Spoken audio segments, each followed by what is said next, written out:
안녕하세요. 충북대학교 2025학년도 수시, 특히 많은 분들이 궁금해하시는 학생부 종합전형 2, 여기에 대한 궁금증을 풀어드릴 이번 딥다이브에 오신 걸 환영합니다. 당신이 보내주신 소중한 자료를 바탕으로요, 이 복잡한 입시 좀 더 명확하게 한번 들여다보겠습니다.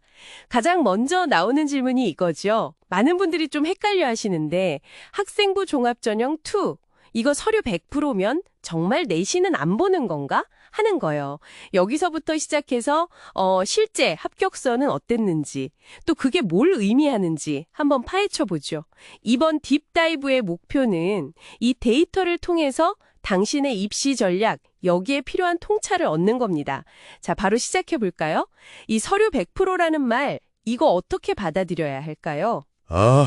네. 그게 정말 오해가 많은 부분이에요.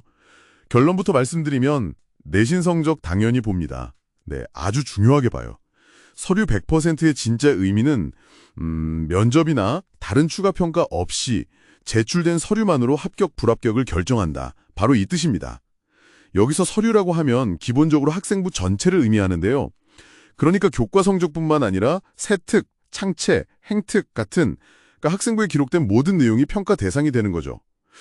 단순 등급 숫자가 아니라 뭐랄까 성적 변화 추이라든지 어떤 과목을 선택했는지 또 노력의 과정 이런 정성적인 부분까지 종합적으로 평가한다. 이렇게 이해하셔야 정확합니다. 아하, 그렇군요. 그러니까 서류 안에 내신 성적이 포함되어 있고 그 외의 모든 기록까지 다 종합적으로 본다 이런 말씀이시네요. 면접이 없다는 게 특징이고요. 네, 맞습니다. 그럼 충북대 다른 수시 전형하고는 구체적으로 어떤 차이가 있을까요? 좀 간략하게 짚어주시겠어요? 수능 최저학력 기준이 없는 경우가 많고요. 반면에 학생부 교과 전형은 이름 그대로 내신 성적을 정량적으로 100% 반영해서 선발합니다. 여기서 당신이 꼭 기억하셔야 할 점은 같은 대학이라도 학과마다 또 전형마다 선발 방식이나 수능 최저 유무가 다를 수 있다는 거예요. 그래서 지원하기 전에 희망하는 학과의 모집 요강, 이걸 통해서 이 부분을 정말 반드시 확인하시는 게 필수입니다. 네, 역시 디테일은 모집 요강에 있군요. 꼭 확인해야겠네요. 좋습니다. 그럼 이제 정말 궁금했던 부분인데요. 2025학년도 실제 결과는 어땠나요? 이 데이터를 보시니까 좀 어떤 점이 눈에 띄던가요? 네, 실제 합격선 데이터를 보면 좀 흥미로운 점들이 많습니다. 우선 인문사회 계열부터 보면요. 행정학과는 3.12등급에서 합격선이 형성됐고 근데 프랑스 언어문화학과는 4.35등급까지 합격생이 나왔어요. 이 스펙트럼이 꽤 넓죠?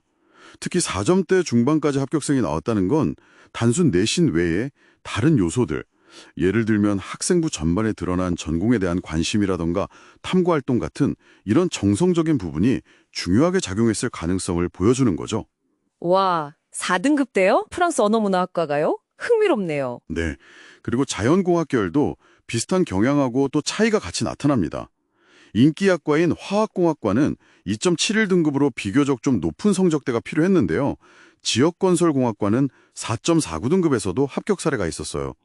이것도 마찬가지로 학과 특성에 맞는 역량이나 꾸준한 관심 같은 게 성적을 어느 정도 보완할 수 있다. 이런 점을 시사한다고 볼 수 있겠죠. 물론 학과별 경쟁률 차이도 무시 못하고요. 그렇군요. 학과별로 요구하는 역량이나 관심 분야가 다르니까 그런 점이 반영될 수 있겠네요. 네, 그렇죠. 마지막으로 의학 계열을 보면요. 이건 예상대로입니다. 의예과는 1.33, 수예과는 1.27. 정말 최상위권 성적이 필요했고요. 간호학과는 2.77로 앞선 두 학과보다는 조금 낮지만 여전히 높은 수준이죠. 근데 여기서 정말 중요한 건요. 이 의학 계열은 단순히 내신 최상위권이다. 이것만으로는 부족하고요. 설정된 수능 최저 학력 기준을 반드시 충족해야 한다는 점입니다. 이게 합격의 필수 전제 조건이에요. 와, 정말 학과별 편차가 생각보다 훨씬 크네요. 특히 인문이나 자연 쪽 일부 학과에서는 4등급대 합격생도 있다는 게 상당히 인상적입니다. 그럼 이런 결과들이 당신의 입시 전략을 세울 때 어떤 의미를 줄 수 있을까요? 어떻게 활용해야 할까요? 네, 여기서 몇 가지 중요한 포인트를 짚어볼 수 있겠습니다. 첫째는 막연하게 충북대니까 이 정도 성적이면 되겠지 이렇게 생각하기보다는 관심 있는 학과의 구체적인 전년도 결과 이걸 반드시 확인해야 한다는 겁니다. 보셨듯이 편차가 크니까요. 둘째, 학생부 종합전형 I는 서류 100% 평가잖아요. 특히 방금 본 3에서 4등급대 합격 사례들은 성적 외에 다른 부분, 그러니까 학생부에 기록된 당신의 성장 과정이라든지 학업에 대한 노력, 전공 관련 탐구 경험 같은 것들이 얼마나 중요한지를 명확히 보여줍니다. 셋째, 의학 계열. 여기는 최상위권 내신과 수능 최저 충족, 이 두 가지 핵심 요소를 모두 갖춰야 한다는 점을 꼭 명심해야 합니다. 결국 이 점들을 종합적으로 고려해서 당신의 강점을 가장 잘 보여줄 수 있는 전형과 학과, 이걸 신중하게 선택하는 전략이 필요하겠죠. 네, 오늘 충북대학교 2025학년도 수시 결과 자료를 통해서 학생부 종합전형2의 그 서류 100%의 진짜 의미부터 시작해서 주요 학과들의 실제 합격성까지 아주 깊이 있게 살펴봤습니다. 이 시간이 당신의 입시 준비에 조금이나마 좀 구체적인 방향을 제시했기를 바랍니다. 네, 오늘 저희가 살펴본 이 숫자들 분명 중요한 정보이긴 합니다만 그게 전부는 아니라는 점을 꼭 기억해 주셨으면 해요. 특히 학생부 종합전형은 당신의 고등학교 3년 동안의 배움과 성장, 그리고 노력을 보여주는 총체적인 평가니까요. 데이터에서도 단순 숫자를 넘어선 종합평가를 강조하고 있었고요. 맞습니다. 아주 중요한 지점이네요. 그럼 마지막으로 당신에게 질문 하나를 남기면서 마무리할까 합니다. 이 분석 자료에 나온 합격선이라는 정량적인 숫자들, 그 너머에 학생부 종합전형 같은 이런 평가에서 당신의 고등학교 생활 속 어떤 경험이나 이야기가 당신만의 특별함을 만들어줄 수 있을까요? 한번 깊이 생각해 보시면 좋겠습니다. 이것으로 이번 딥다이브를 마칩니다.